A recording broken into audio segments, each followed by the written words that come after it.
Ireland questions. Before we come to Prime Minister's questions, can I welcome to the gallery His Excellency Ahmad Safadi, Speaker of the House of Representatives of Jordan, and his delegation. We now come to Prime Minister's questions. Paul Ward. Question number 1, Mr. Speaker. Prime Minister. Thank you, Mr. Speaker. This Saturday.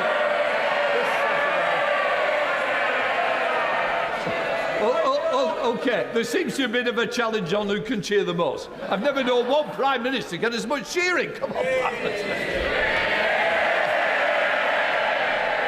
I think they were cheering more, Mr. Speaker. Quite right, too.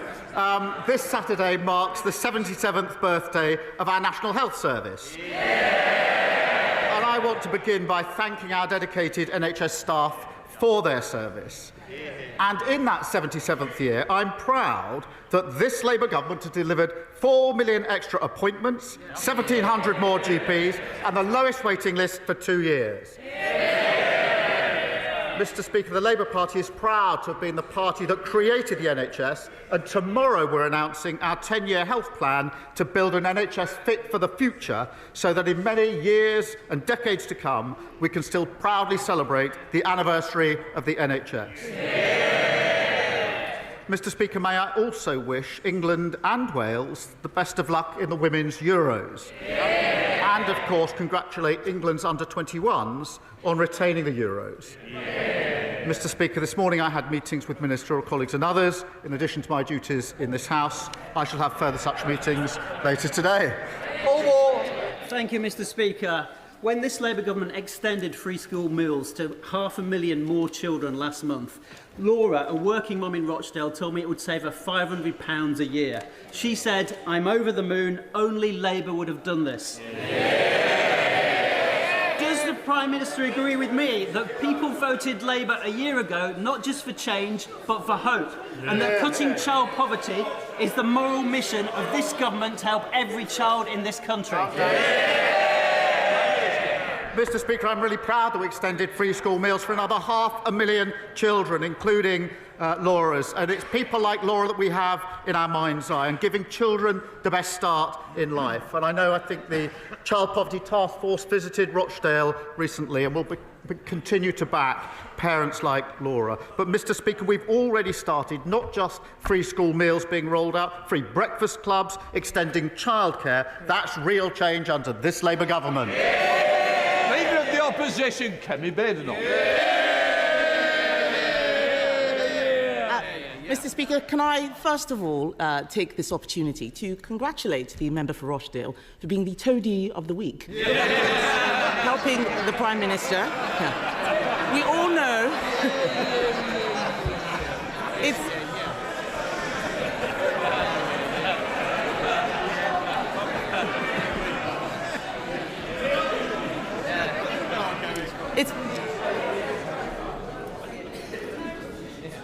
There's a lot of people wanting to catch my eye today. There are some free hits on this side. I won't waste your opportunity. It's been a difficult week for the Prime Minister. So let's start with something simple. Can the Prime Minister tell the House how much his welfare bill is going to save? Prime Minister. Mr. Speaker, let me start by saying free school matters on this side of the House. Mr. Speaker, in relation to welfare, what we delivered last night was a bill which ends mandatory reassessment of those with severe disabilities. That is the right thing to do. It rebalances universal credit. That is long overdue, and it sets out a pathway to reform of PIP. Mr. Speaker, it's consistent with the principles I set out throughout. If you can work, you should work. If you need help into work, the state should provide the help. The system that they broke doesn't do so. And if you can't work... I think there's one or two I can spot immediately. Usual voices, same names, please. It's too early to leave the chamber. Prime Minister. And, Mr. Speaker, if you can't work, you must be supported and protected. The reformed welfare system that we're putting in place will be better for individuals, better for the taxpayer and better for the economy. Kemi Badenoch. Mr. Speaker, I don't think the Prime Minister actually watched what happened in the House yesterday. His bill was completely gutted. A U-turn in the middle of the debate, removing Clause 5. Where on earth was he? The reason why he can't answer the question is because he knows it doesn't save any money. It's going to cost millions. This is the first Prime Minister in history to propose a bill to save money who ended up with a bill which costs money. So if the bill doesn't cut welfare spending, can the Prime Minister tell the House how many people it will get into work? Well, Mr. Speaker, I'm glad she asked that because it gives me the opportunity to say we've already started changing the job centres and investing in support back into work. The Trailblazer scheme, which is doing exactly what she asked me, which is getting people back into work. The bill last night will help people back into work, and of course the Timms review is ongoing. But I tell you what won't help people back into work, won't help control the costs, and that is voting to keep the broken system. And that is what they did last night. Everybody in this House accepts that the current system is broken. It invites the question, who broke it? They broke it. And last night, they voted for the status quo. The broken system is their policy. That won't help individuals, taxpayer, and it certainly won't help the economy. Mr. Speaker, I'll tell him what we did on welfare. Yes, they cannot. While they're laughing, they don't know. My party delivered the biggest reform of welfare in government. We got record numbers of people into work, including millions of disabled people, and we cut the deficit every year until COVID. The fact is, we're not scared of doing difficult things on this side of the House. We got people back into work. What he forgets is that since the election, since he became Prime Minister, an additional 1,000 people a day are signing on to incapacity benefits. That is 50% more than under us. 50% more than under us. And, Mr. Speaker, astonishingly, because of the mess they made yesterday, because there are no more savings, sickness benefits alone are set to rise to £100 billion on his watch. He cannot reduce that now. Mr McKee, I think we've had a run-in before. I certainly don't want any more. Seriously, you're obviously not getting your timing right because I can hear your voice every time. Kemi Badenoch. I'll start again, Mr. Speaker. Sickness benefits, louder for those at the back, sickness benefits are set to rise to £100 billion because of their mess. They cannot now reduce it. They can't reduce it because after last night's humiliating U-turn, we know he cannot control his MPs. They're cheering now, but you signed the amendment. Over 100 people signed that reasoned amendment until the bill was completely gutted. He said that he would take the difficult decisions, but isn't the reality that he is too weak to get anything done? Mr. Speaker, I'll tell them what they did to the welfare system. They broke it. And it's the same as the NHS. What did they do? They broke it. Same as the economy. What did they do? They broke it. They broke everything that they touched. And now she describes the broken system that we are trying to fix. What did she do? She voted against fixing the system that they broke. And I'll tell you, Mr. Speaker, and spell that out, they voted last night for the system that is keeping 1 million young people not learning or earning. That is a disgrace of their system. They voted for a system where we have 3 million people out of work on ill health, and they voted for that system. We're fixing it. We're clearing up the mess that they left, just like we're clearing up the NHS and the economy. He's got some brass neck. Has he read the papers this morning? That bill will achieve nothing. It is a pointless waste of time and is absolute proof that he doesn't have a plan. Let me tell the House what's going to happen. In November, the Chancellor is going to put up our taxes to pay for his incompetence. We on this side of the House know that you can't tax your way to growth. But people out there are frightened. Yes. These are the same people who cheered when they talked about the NI rise and the jobs tax. Why are they complaining now? People out there are frightened. Can he, Mr. Speaker, can he reassure them by ruling out tax rises in the autumn budget? Prime Minister. Mr. Speaker, she knows that no Prime Minister or Chancellor ever stands at the dispatch box and writes budgets in the future. That isn't what they did, it isn't what we did, and she knows it. But she talks about growth. For 14 years, we had stagnation, and that is what caused the problems. And I'm really pleased, Mr. Speaker, to show the progress that we're making. I can update the House. Last week, Amazon put in £40 billion of investment into this country, one of the biggest investments of its time. That brought the inward investment to £120 billion in the first year of this Labour government. Mr. Speaker, I can also tell the House that business confidence is the highest for 9 years. That's longer than the whole time that the leading opposition's been in Parliament. And the figures this week demonstrated and showed we had the fastest growth in the G7 in the first quarter of this year. What a difference to the mess they left. That's the difference a Labour government made. Kemi Badenoch.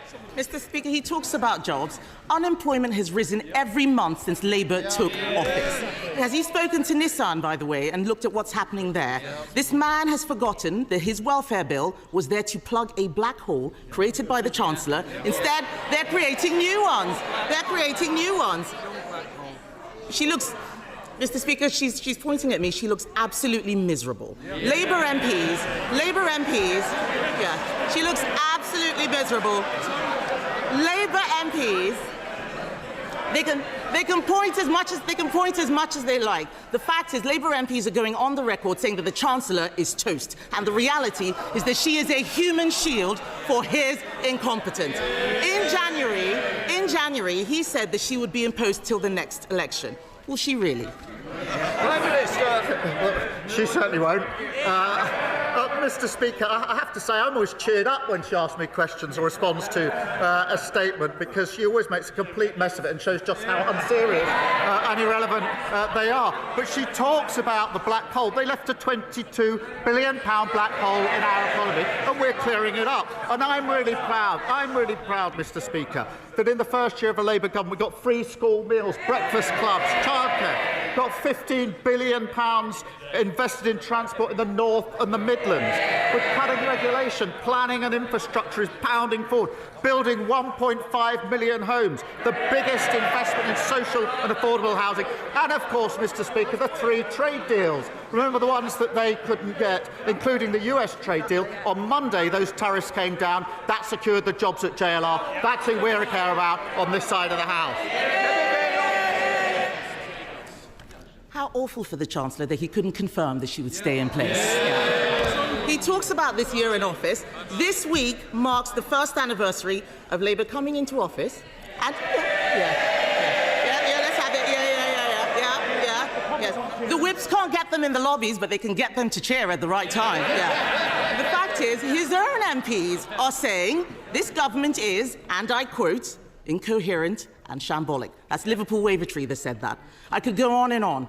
But the fact is, it's been mistake after mistake after mistake. There is no plan to get people into work. There is no plan to cut the welfare budget. There is no strategy. There is just a series of humiliating U-turns like winter fuel, like grooming gangs. Mr. Speaker, what's really shocking is that every other party in this House voted for even more welfare spending yesterday. Yes, those MPs behind him and the Lib Dems and Reform. The Conservative Party believes that this country needs to live within its means.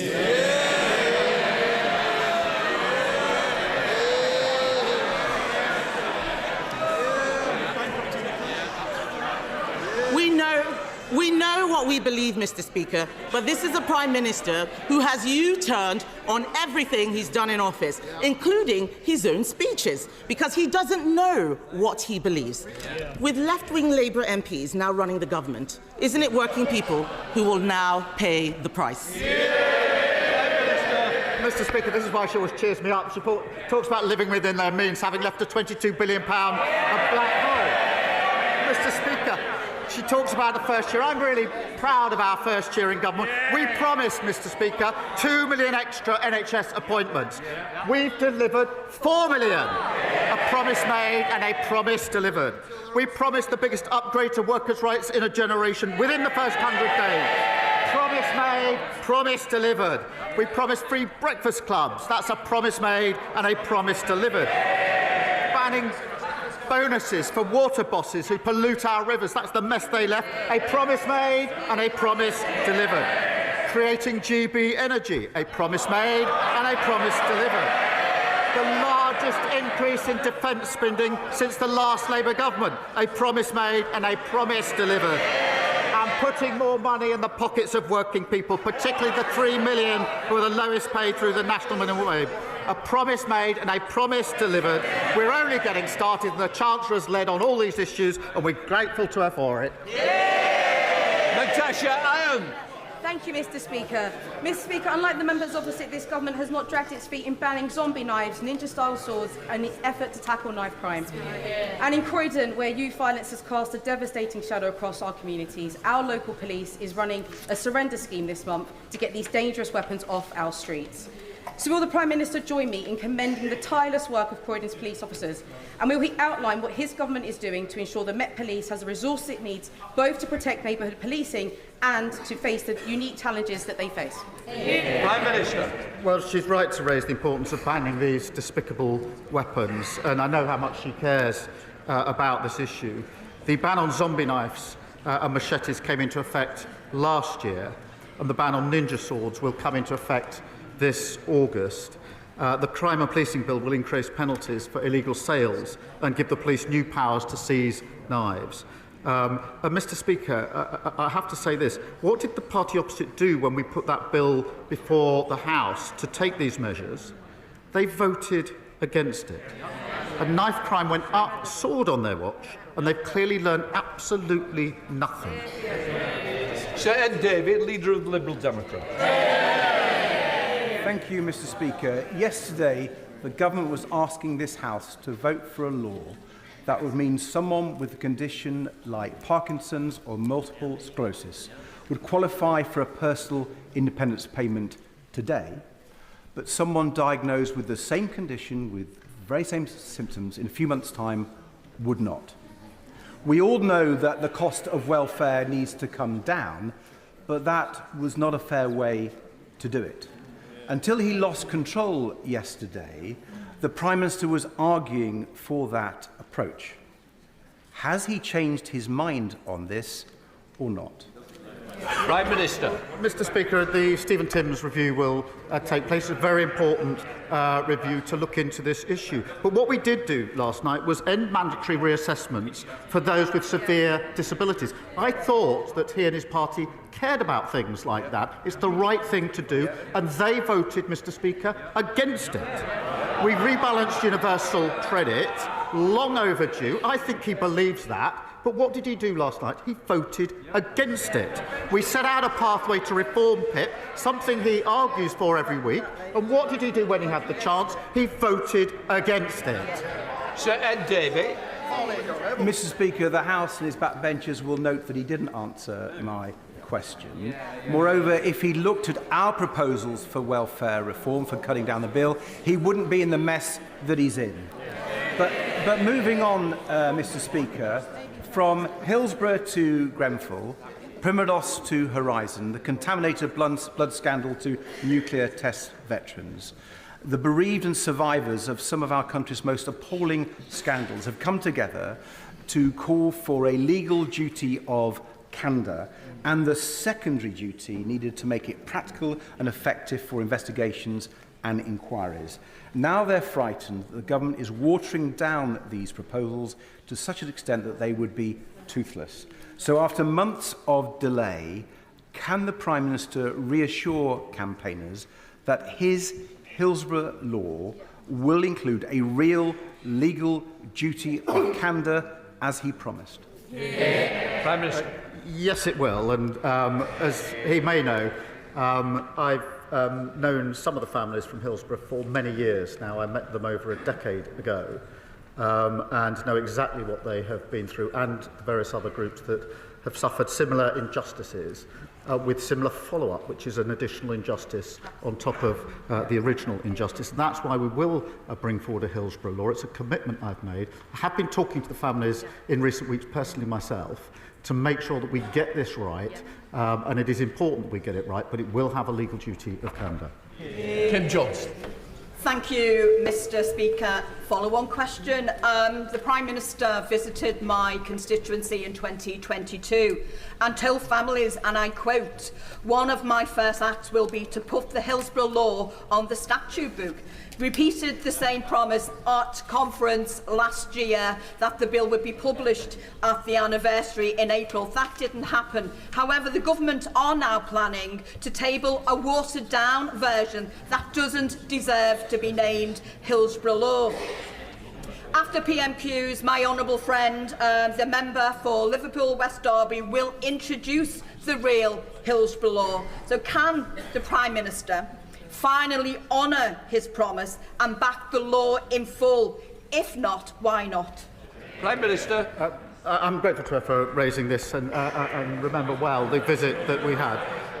This is a really serious issue, Mr Speaker. It is important that we get it right. I am fully committed to introducing a Hillsborough law, including a legal duty of candour for public servants and criminal sanctions for those that refuse to comply. It is important we get it right. I have been personally engaging with some of the families on this because, as I say, I've been involved and seen firsthand what they've been through for over 10 years. I first met them when I was Director of Public Prosecutions and there was a consideration of what order certain things would happen. That was about a different issue, actually. It was about an issue of great concern to them. But she's right to raise this. We will bring this forward. I just want to take the time to get it right and then put it before the House. Stephen Flynn. Thank you, Mr Speaker. In his victory speech last year, the Prime Minister promised to end the chaos. Does he think that the public still believe him? Prime Minister. Well, Mr Speaker, we've delivered more in the first year of a Labour government than they've delivered in 20 years. Let me give him one example. We had waiting lists. We said we'd do 2 million extra appointments. We've done 4 million for the NHS in England. What a contrast, Mr Speaker, where they've been in charge for that 20 years. Scotland's doctors now saying, in the past week, I think, and this is their quote, that the Scottish NHS is, their quote, dying before our very eyes. They should be ashamed. Their own Public Health Minister is admitting that the SNP failure is costing lives. Scotland need new direction so it can bring waiting lists down in Scotland, just like we've done in England. David Taylor. Thank you, Mr Speaker. Hemel Hempstead is a new town that was built by a Labour government after the Second World War and provided decent housing to families like mine. Yet, 80 years on, the #1 issue in my casework is a shortage of housing. I therefore welcome this government's commitment to build thousands of new homes. In my constituency, we're looking at a Hemel Gardens community scheme that could provide 11,000 of them. Does the Prime Minister agree with me that this development needs to be a mix of genuinely affordable houses to buy, council houses to rent, and be accompanied by the right health, education and road infrastructure? Minister. Well, I totally agree with him, and it's projects like this that are essential to building the 1.5 million homes that we need, whilst at the same time creating vibrant and strong communities. Mr Speaker, in keeping with the Attlee legacy, we're supporting 47 locally led garden communities to deliver tens of thousands more homes, and of course delivering the biggest boost to social and affordable houses in a generation. Mr McCleary. Thank you, Mr Speaker.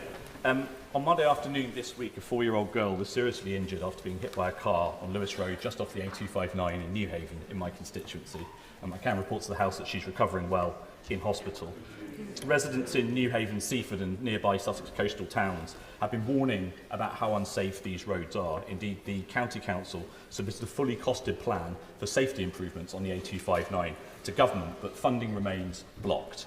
So I'm asking, or appealing to the Prime Minister directly, will he personally intervene to unblock the funding needed to make the A259 and surrounding roads safer, to ensure there is never a repeat of an incident like this?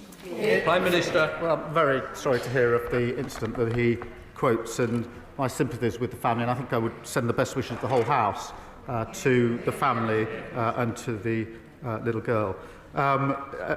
He speaks about this A259. I do hear a lot about this road because it runs through the constituency of my honourable friend for Brighton, Kempdown and Peacehaven.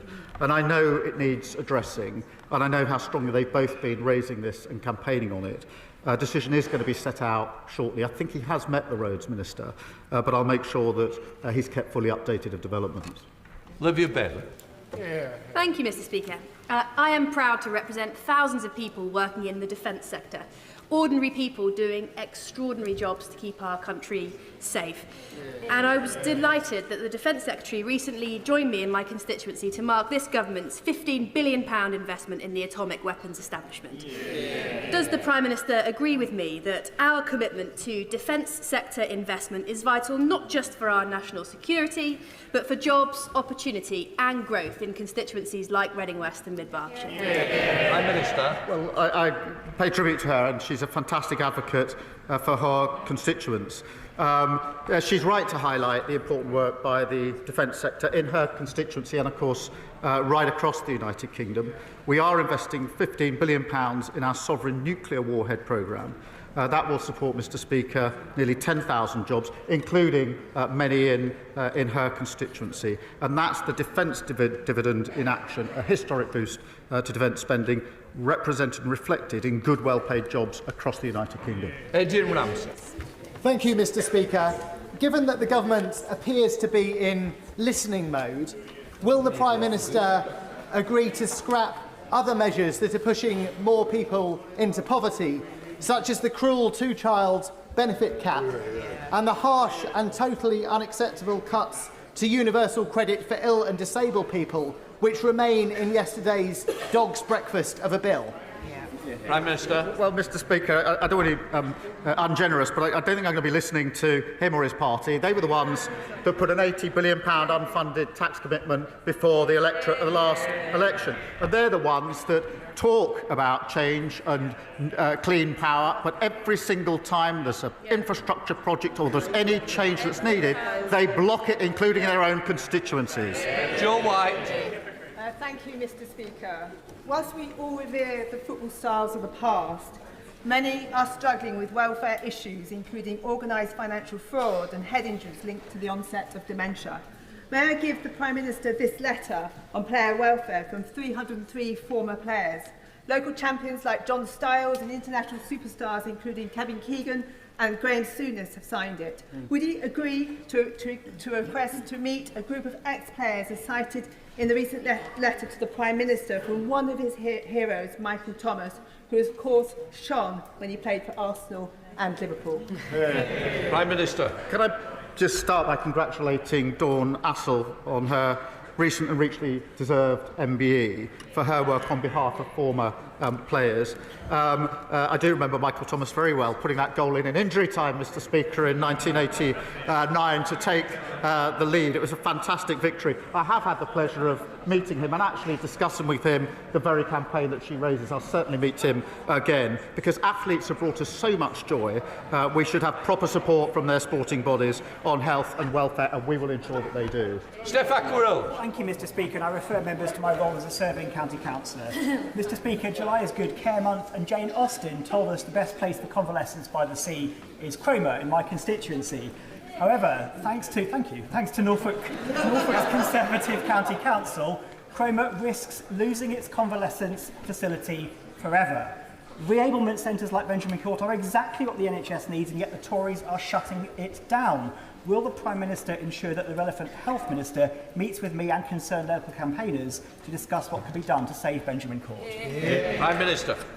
Well, I thank him for raising this important issue, and decisions around services are matters for the Integrated Care Board, and that means they're taken locally, obviously. But I'm glad that he's raised this, because we agree that the sector does need reform, and unlike the party opposite, we're investing in the sector £4 billion of additional funding alongside an independent commission into adult social care to improve the quality of care across the United Kingdom, including for his constituents. Martin Rhodes. Mr Speaker, figures from the British Transport Police show a staggering 47% rise in violence and serious public order offences against rail staff between 2021 and 2024. This epidemic of violence was allowed to escalate under the previous Conservative government, which failed to act while frontline workers were increasingly put at risk. Does the Prime Minister agree that our transport workers deserve to do their jobs without fear, and will he reaffirm this Labour government's commitment to ensuring that train operating companies are held fully accountable for protecting those who keep our railways safe and moving? Prime Minister. There are shocking statistics, and rail staff work incredibly hard to keep our country running and keep people safe. And the abuse and assault on staff is utterly unacceptable. And we're taking measures to make sure they are safer. We want to encourage, Mr. Speaker, the use of body-worn cameras, which have been proven to reduce violence against staff by up to 47%. And may I take this opportunity to thank our outstanding British Transport Police for everything that they do to support staff and passengers. Ross. This time a year ago, farmers and many others across the country were about to go to the polls, perhaps about to vote Labour for the first time, because they took at the Prime Minister's own word that he and his party would never leave farmers in the background again. Within weeks, however, that trust had been completely shattered by the family farm tax. Farmers know how devastating that tax will be. The industry know how devastating it will be. We on these benches know how devastating it will be, and more of his own backbenchers do too. So following the U-turn on the winter fuel payments, and following the U-turn on grooming gangs, and following the many U-turns on welfare payments yesterday, will the Prime Minister now tell farmers up and down the country when it will be their turn for a U-turn and that he will scrap the family farm tax? This time a year ago, the country was lining up to boot them out of office. And long may they remain there. Mr. Speaker, we put in place the most significant funding for farmers in the budget. We've got a roadmap for work for farmers that we're working on. And, of course, where they fail to actually spend the money, we're spending it with farmers. Charlotte Littles. Thank you, Mr. Speaker.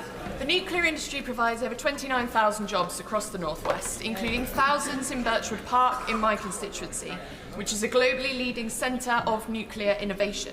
I welcome the government's new modern industrial strategy, which will give businesses the confidence to invest after years of economic chaos under the last government. Can the PM outline how the industrial strategy will support the growth of the nuclear sector, which is vital for our energy security and creating thousands more high-paid, high-skilled and unionised jobs? Prime Minister. She's a champion of nuclear, and I know how important it is to thousands of her constituents. Mr. Speaker, we are securing homegrown energy and driving bills down by unleashing a golden age of nuclear. That includes Sizewell C, which we announced just 2 or 3 weeks ago, small modular reactors, and that means jobs, investment and opportunities across the country, including in her constituency. Julia Collins. Thank you, Mr. Speaker. The rush changes to the welfare bill not only left Parliament with whiplash, but more importantly, have left many vulnerable people living in limbo, like Chris or Emma in my constituency, who are set to lose PIP that they rely on for work. And Chris has already lost a vital carer through all of this uncertainty. It is not right that in a society, vulnerable people have to be worried about what the government will do next. Does the Prime Minister understand that this has eroded trust at a time when we need it most? Prime Minister. Mr. Speaker, I think what would be better for building trust is an accurate description of what we're doing. The Stephen Timms inquiry review is really important to look at this really important issue, but we have to get on and reform. We have a broken system that is not working for those that are using the system. It's not working for the taxpayer. It's not working for the economy. We have to get on and reform it, and we'll do it in the way we set out yesterday. Peter Dowd. Thank you, Mr. Speaker. May I pay tribute to veterans of the Royal Naval Association Crosby branch who are in the gallery today. Mr. Speaker, Gabe Santa, a 15-year-old, fell to his death from a multi-storey car park in Liverpool in 2020. He is one of the many dying in such tragic circumstances, including in my constituency. My multi-storey car park safety bill seeks to prevent such deaths. Will the government look carefully at its contents as part of a national suicide prevention strategy? Minister. The answer is yes, we will look at the content of it, and I'm grateful to him for raising it. I think across the House we've all got tragic experience of suicide, and our thoughts are with Gabe's family and with his friends. We will conduct a call for evidence on Part K of the building regulations about minimum guarding heights, so that necessary protections are in place to prevent future tragedies. We will also look at the contents of the bill. Dame Karen Bradley. Thank you very much. Prime Minister, people across the Staffordshire Moorlands are extremely concerned by the number of solar farms and battery storage facilities that are having applications granted. Can you please, Prime Minister, give them some reassurance that you will change the law and that we will see good agricultural land saved for producing food as it rightly should be? Prime Minister. Mr Speaker, it's right that we do both and do support agriculture, but she says people across the country are concerned about solar. They are also concerned about their bills coming down. They went up under the last government. The only way to get them down is on renewables, and that's what we're doing. Final question, Jessica Warden. Thank you very much, Mr Speaker. This morning in Westminster Hall, Centenary Action presented sashes handmade by a team of wonderful women working out of Newport's remake to every one of our 264 women MPs to mark today's 97th anniversary of the Equal Franchise Act. Will the Prime Minister join me in welcoming this initiative, which celebrates the contribution women make in public life? And although we now have a record number of women MPs, does he agree we must ensure we continue to break down barriers for women on our way to achieving the mission of a gender-equal Parliament? Can I, through her, thank the women in her constituency for their hard work on this initiative, and having 264 women MPs is a really significant progress in this House. I'm incredibly proud that at last election we saw 100 new female Labour MPs elected, meaning the number of female MPs in the Labour Party is now at a record high. And on the 97th anniversary of the Equal Franchise Act, it should be a source of great pride to the House that we have a record number of female members. That completes Prime Minister's questions. Let the front bench change over.